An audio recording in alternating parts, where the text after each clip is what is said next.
सुना था कच्छ नहीं देखा तो कुछ नहीं देखा, पर यहाँ आकर महसूस हुआ कि कच्छ सिर्फ देखना नहीं जीना पड़ता है।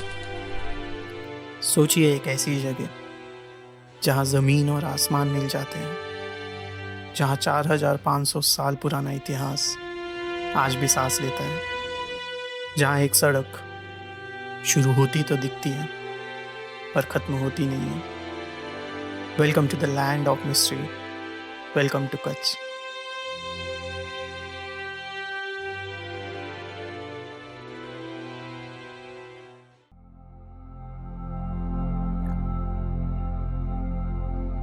तो हमने अपना सफ़र शुरू किया उस जगह से जहाँ वक्त आज भी थमा हुआ लगता है। This is Chhatteri.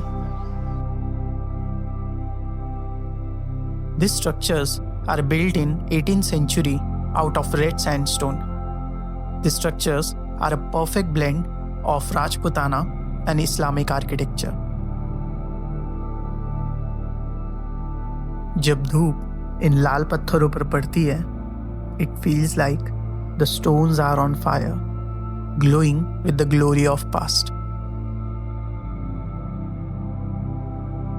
These were built for Raulakha in 1770, but the earthquakes of 1819 and 2001 led very devastating results.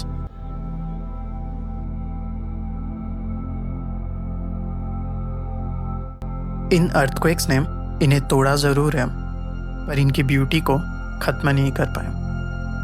वो कहते हैं ना, empires rise and fall, but art survives everything.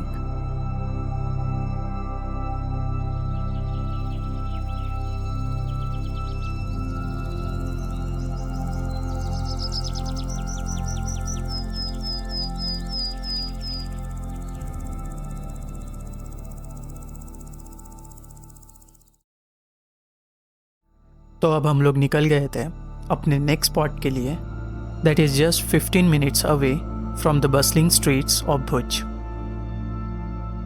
What if I tell you that there is a hidden world that looks exactly like the great canyon in Arizona? No flights to America, no expensive visas, just a raw ancient landscape carved by a river over thousands of years. Welcome to the Khari Nadi Gorge. This isn't just a riverbed, it's a geological time machine. These are potholes created by the swirling force of the Khari River during the monsoons.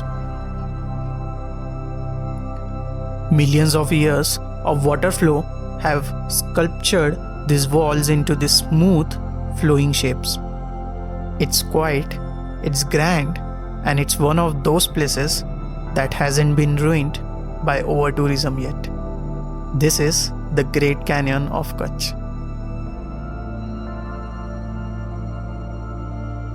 दुनिया के सबसे बड़े salt desserts में से एक, जहाँ से India का 70% सॉल्ट प्रोड्यूस होता है। Welcome to Rann of Kutch.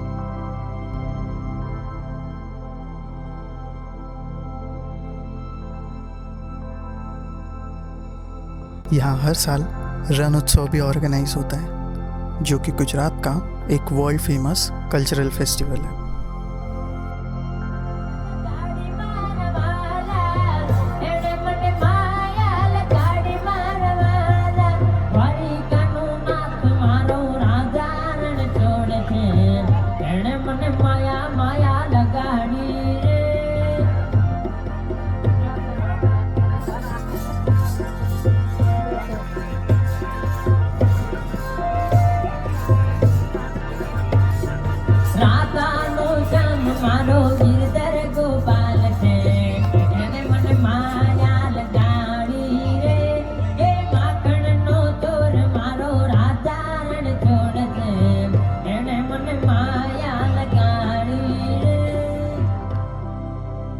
तो अब हम बढ़ रहे थे एक ऐसे रास्ते की तरफ जो शायद इंडिया के सबसे सुंदर रोड्स में से एक है, और वो है रोड टू हेवन।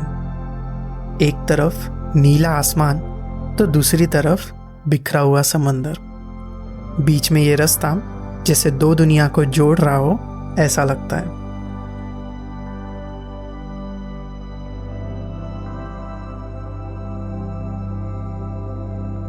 इसे रूट टू हेवन यूं ही नहीं कहते। यहाँ मंजिल का तो पता नहीं, पर यह रास्ता खत्म होने का नाम नहीं लेता।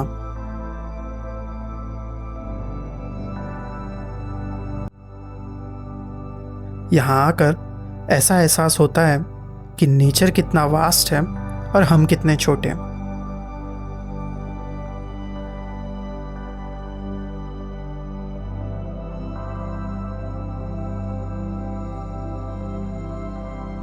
इस रास्ते की सबसे बड़ी खूबसूरती है यहाँ की वाइल्ड लाइफ। ये है ग्रेटर फ्लेमिंगोस। ये बर्ड्स यहाँ इसीलिए आते हैं क्योंकि ये शैलो वाटर और सॉल्ट पैन्स इनके लिए एक परफेक्ट हैबिटेट क्रिएट करते हैं। यहाँ के अलगे इनका मेन फूड है, जिसके वजह से इनके फेदर्स को एक पिंक कलर मिलता है।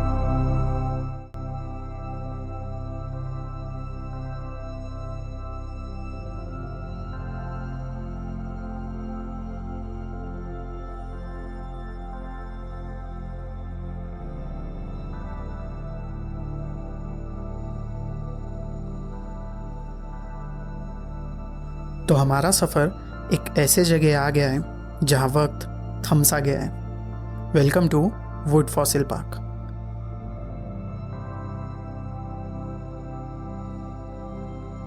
टेक्निकली ये पेट्रीफाइड वुड है। जियोलॉजिकल चेंजेस की वजह से ये पेड़ मिट्टी और मिनरल्स के नीचे दब गए थे।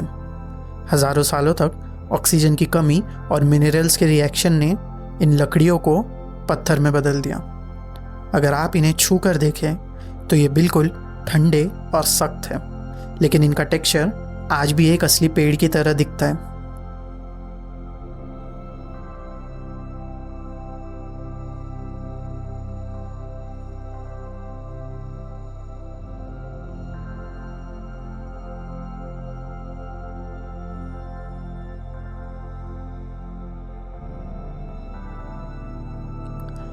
भुज से शुरू हुआ ये सफ़र इस वुड फॉसिल पार्क की खामोशी तक, कच्छ ने मुझे बहुत कुछ सिखाया है। इसने सिखाया कि वक्त कितना भी बदल जाए, कुछ निशान कभी नहीं मिटते। कच्छ सिर्फ एक रेगिस्तान नहीं, एक एहसास है, और ये एहसास अब मेरे साथ हमेशा रहेगा।